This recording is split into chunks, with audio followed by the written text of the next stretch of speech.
Hello everyone. What do you think of my bags under my eyes? Do you like them or not? Should they be removed? Yes, friends, today we're going to figure out if and when it should be done. And in general, should it be done, or will it help, or not, these bags under the eyes? What is the name of the procedure? When it needs to be done, what complications are possible? So you want to refresh your look a little, make it look less tired, such fresh. You see what? Well, no, it's about years. Friends, it's years, yes, friends.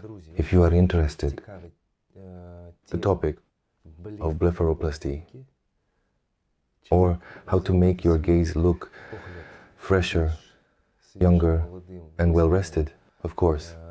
Today,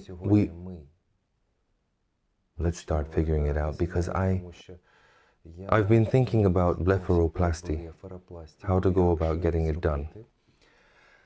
So, we're going to be talking for the first time, consulting with the doctor with the best last name in the world, Berezovskyi. And you're on Andrei Berezovsky's channel. The doctor's name is Dmytro. We're going to him and we're going to talk about blepharoplasty. Can I get rid of these little pouches under my eyes? So, in this video, we're figuring out what blepharoplasty is and how complicated it can be.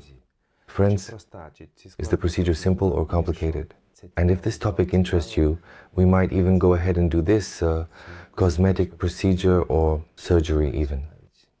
So friends, you're on Andrei Berezovsky's channel. We're at Dr. Berezovsky's clinic. We have issues with plastic surgery. Subscribe on Andrei Berezovsky's Explorer channels. Today we're talking about blepharoplasty. Can we find a model who has pouches a bit bigger than mine? In general, let's take a look.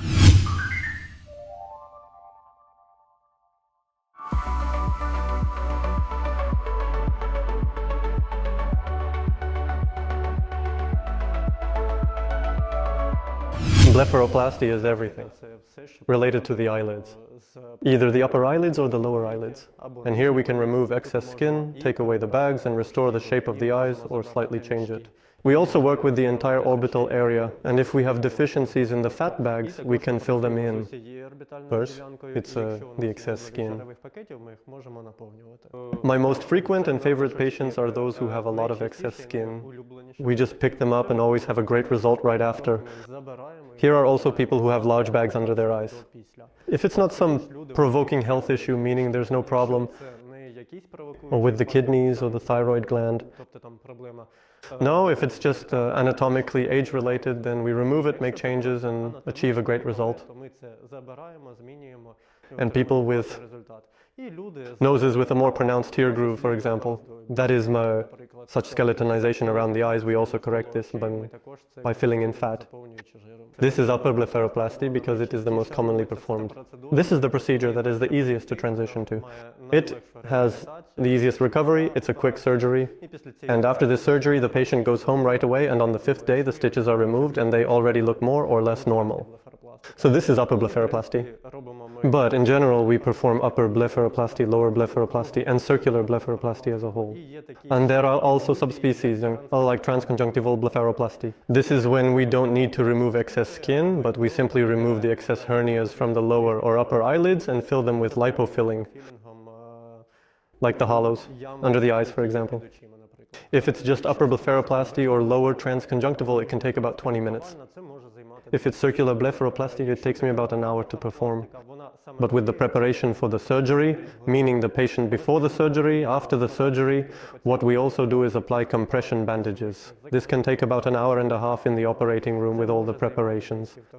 The patient after the surgery with us, the patient stays in the ward for a few hours to stabilize their condition, so there are no complications, and we apply special compressions.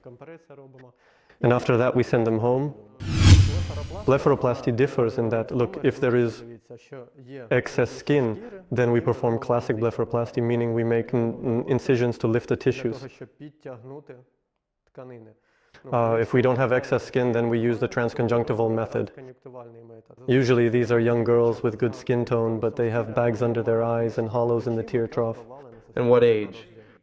Age really doesn't matter, because this condition can occur at 45 years old or at 18 years old. Therefore, all age, it shouldn't be a reason for surgery, but rather the anatomical features. Here, if we have good skin tone, then I can just remove that bag and fill the tear trough without any incisions. This is not tear related. A small incision is made with a laser above the eyelid, and through it I remove the necessary hernias. Here, we can see the result afterwards. You can see how the contour has changed. That is, first our nasolabial fold turns into a bag, then the eyelid, and here our cheek smoothly goes to the eyelid. So, this is the essence of our transconjunctival blepharoplasty operation. But still, if we had excess skin, we would lift it. And we would lift it with the circular muscle, and we would also fill in the hollows in that area. So, the nasolabial area gets a little lift, specifically this area, and the skin of the eyelids is also lifted. Basically, why do we get bags under our eyes? These are genetic factors, first of all. This is when we have, there is swelling of the orbital fat, and there is a weak connective tissue in this area. So you see a limited bag, that's a lower eyelid hernia. The nasolacrimal groove shows us the orbital connective tissue. The orbital connective tissue is a kind of anchoring point. It's the eye, all sockets. And if you have a very large distance from your eyelashes to your orbital ligament, you will have a higher chance of developing bags under your eyes, and they will hold up worse, which is why we still do it when we do lower blepharoplasty. I not only tighten the tissues, but I also stitch this area internally. To strengthen it, first of all, this connective tissue becomes a bit shorter, and secondly, it becomes stronger. Its fibers will no longer allow the orbital fat to pass through as easily, even if it swells again. This is like our advantage. Well, you can see that there were bags. It was a classic blepharoplasty, and we removed the bags and got this result. Until then, there was a bag in a hollow area, and now it's gone. There's a smooth transition here. This is a year after the surgery. This is roughly how it looks. Well, first of all, like with any surgery, there can be something like a hematoma. It's just that a blood vessel got closed off, a small capillary, and it causes a bit of swelling. This can be a subcutaneous hematoma, or it can be a retrobulbar or an infraorbital hematoma. We are not afraid of the first option. Sometimes it resolves on its own, it swells up, and sometimes you need to do a revision or correction. This kind of complication is rare, but I always inform my patients about these risks, and there can be such retrobulbar hematomas, but these are usually hematomas that have been neglected. So the patient is not here. Next to me, something got blocked and started leaking inside. This is the biggest risk, and to avoid it, I've never had this happen, so to prevent it, I ask everyone, please, the next 5 days, be available to the clinic so that you can come to me at any time. Because, you know, a child might bump their head, you might sneeze hard, or your blood pressure might rise from anxiety and something could happen. So, these risks need to be minimized. And then what can happen is just prolonged swelling. This is probably the most common reason, because there are people who have great results after a month, and then there are those who can have swelling in both the upper and lower eyelids, as well as in the cheek area, for up to 6 months after the surgery. In that case, it just takes time to help with this. Well, there are different methods, polynucleotides, microcurrents, and so on. We can help with the swelling, but in the end, time heals everything. The third thing that happens that people pay attention to is the cut of the eyes. Will it change? It can change, but we can't always influence it because there are many factors that affect the incision on the eyes. The first is how tight the eyelid is. The second factor is how active the muscle tone is that controls your smile and how you squint. And the third factor is simply the swelling factor. It affects the incision on the eyes. If you have swelling for a very long time, it can affect the incision on the eyes. In what sense? Swelling also scars. It causes more fibroblast production in areas where we don't need it, and it can lead to something like a scar contracture of the eyelid, which might pull it down a bit. In that case, a correction is necessary. But these are also extremely rare cases. But we know how to handle it. That's the most important thing. So you don't need to worry. If everything goes according to plan, I tell all patients that it will be 3-4 months. This is the moment when I start to evaluate the results. Up until that moment, when patients come to me and say, I have this here, I don't take it seriously at all because it's just swelling. And the swelling really blurs the picture for us, and it's so subjective that I can't assess the situation at all, and neither can you. But after a month, everyone really wants to evaluate themselves to see the symmetry, to see that everything is great. But unfortunately, it's not like that. 3 to 4 months is already ideal. That's great. I can take before and after photos, post them, and they'll look nice. Sometimes there are patients who are swollen for a long time. Usually these are people with thick skin. In such people, swelling can last up to 6 months and it may not show the final result. And because of the thick skin, the scar itself may be noticeable for a longer time. It all depends on genetics, your anatomy, and how you maintain that result. Because it's very important how much you sleep, how you eat, and what your daily routine is in general. So whether you work on a computer or not, it has a big impact. And it's precisely the strain on the eyes that contributes to swelling. All of this has an impact. So the result may last 2 years, and others can last 10 years. So it's all very individual. People come to me who were not operated on by me, but by someone else 10-15 years ago, and they still have the effects of blepharoplasty. Still, some of it is preserved. Why? Because we rewound time, gave the body a head start, and then it becomes older in itself. But in 10 years, he will look better than without blepharoplasty. So you still look better. And the patients themselves say, I had the surgery 10 years ago. Yes, there are things that can be improved, but still, I look great. This is something that needs to be understood. In the book, they usually say the effect lasts about 5 to 7 years, but that's just a book. In reality, it's all different. I say it can be 2 years, it can be 20 years, it's very individual. And so, age. We never have age as an indication for surgery because there are actually people, for example, 18 years old, who already have big bags under their eyes, deep lines and drooping eyelids. That can happen. And there are people who come in at 45 years old, but blepharoplasty is not indicated for them yet. Age is not an indication for surgery. In principle, for the operation to go smoothly, the most important thing is your emotional state is important. If you're feeling depressed or upset, come in, and I already get a signal whether it's worth taking you for surgery. Because when you're stressed, at the very least, your body produces cortisol, and cortisol is the kind of thing that causes blood vessel constriction, poor healing, lymph stagnation, and so on. You need to understand this. It's the worst thing for patients. So you should be an emotionally happy person with a sense of humor, because we all love to joke around here, and then everything will go great, basically mechanically. How can I help? Polynucleotides are great, dear. Oh, absolutely not. I won't say which company. Because they help speed up the rehabilitation process. You heal faster, and angiogenesis happens quicker. The formation of blood vessels occurs earlier, and noticeable scars appear sooner. Sometimes we look at patients, and if there's significant muscle tension, we might recommend Botox. But that's very individual. And basically that's it, polynucleotides. For the eyelids, that's more than enough. Not the most pleasant during surgeries. Not because they come in and say, do it this way for me. No. That's because men's skin has a different anatomical structure compared to women's. In men, the skin is more prone to swelling, it's thicker.